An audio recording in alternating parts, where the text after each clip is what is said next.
What's up, grunts? Welcome back to the IRP channel. Today we're going to be checking out this busted up floor joist. We're going to be adding some new support to it, giving it a sister, if you will. As you can see, we have an electrical line running through, so we'll have to deal with that.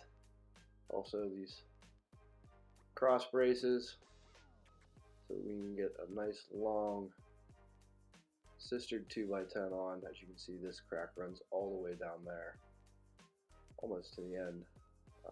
We're going to set it up there on that foundational wall, screw this whole thing together, take this wire out from this junction box.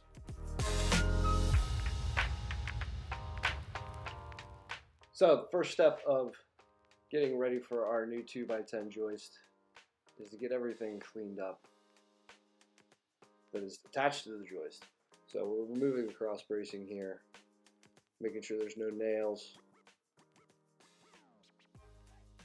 This was giving me a little bit more trouble than I was anticipating. A lot of times they'll come right out. This one, it was in there pretty good. So I got to give the previous carpenter some credit because he wasn't messing around. But cleared it up, pulled all the nails, worked like a gentleman, right? Cleaned up that side.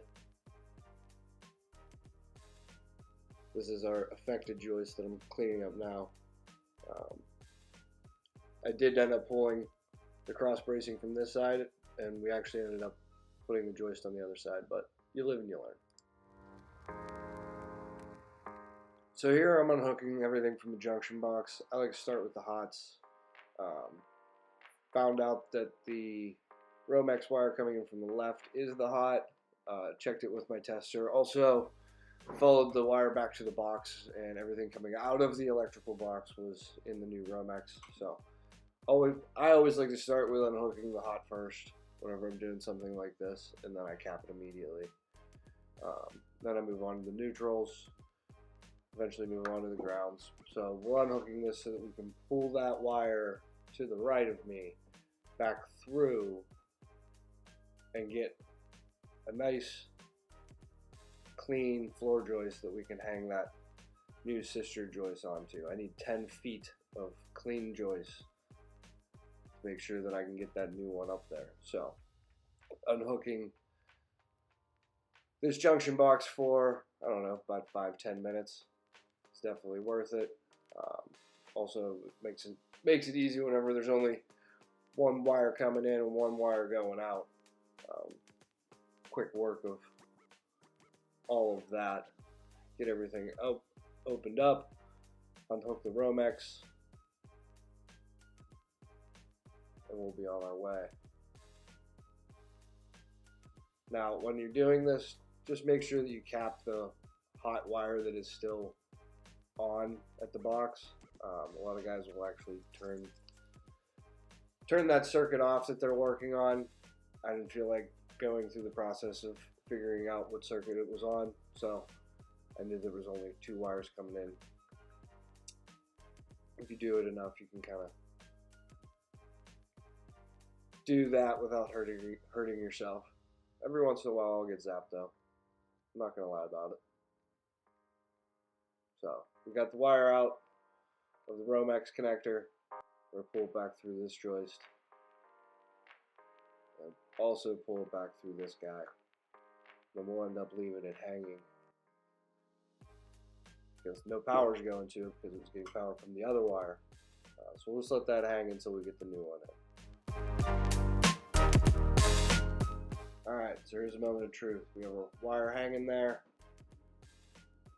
Bringing our 2x10 in,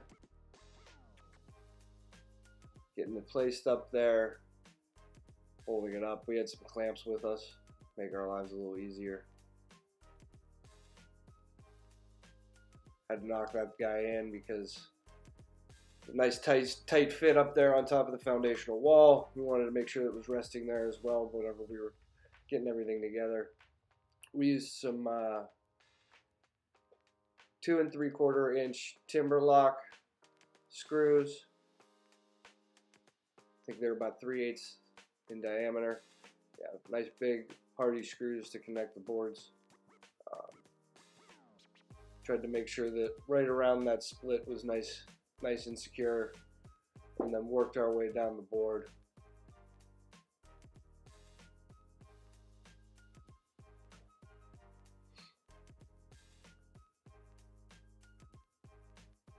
I lost battery power, so I had to re-up.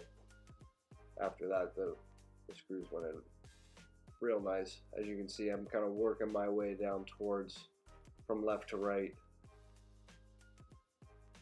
Alex is grabbing a drill bit so that we can get the hole for the wire drilled back out as I'm still placing some more screws. In my opinion, you can never have too many screws. There is a pattern that we do try to follow, where it goes every other, all the way down the board, about every 16 inches.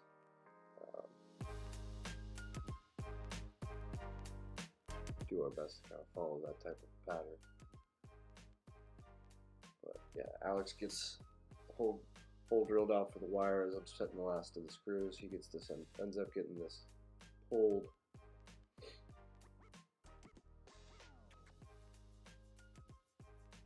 We have ourselves a sistered floor joist.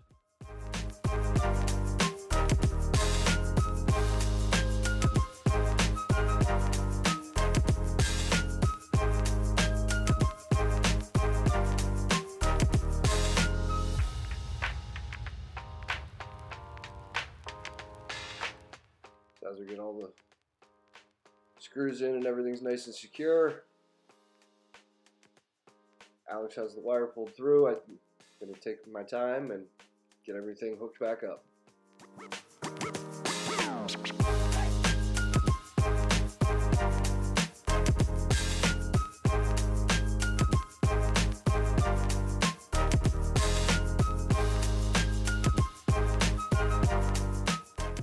Okay, so final product. I think we ended up putting about a baker's dozens worth of screws into this guy. Wanted to make sure it was nice secure right around that crack especially. Also threw them in on the backside right around that crack, and we worked all the way down the board. Kind of in that staggered pattern all the way down. And that's your final product, folks.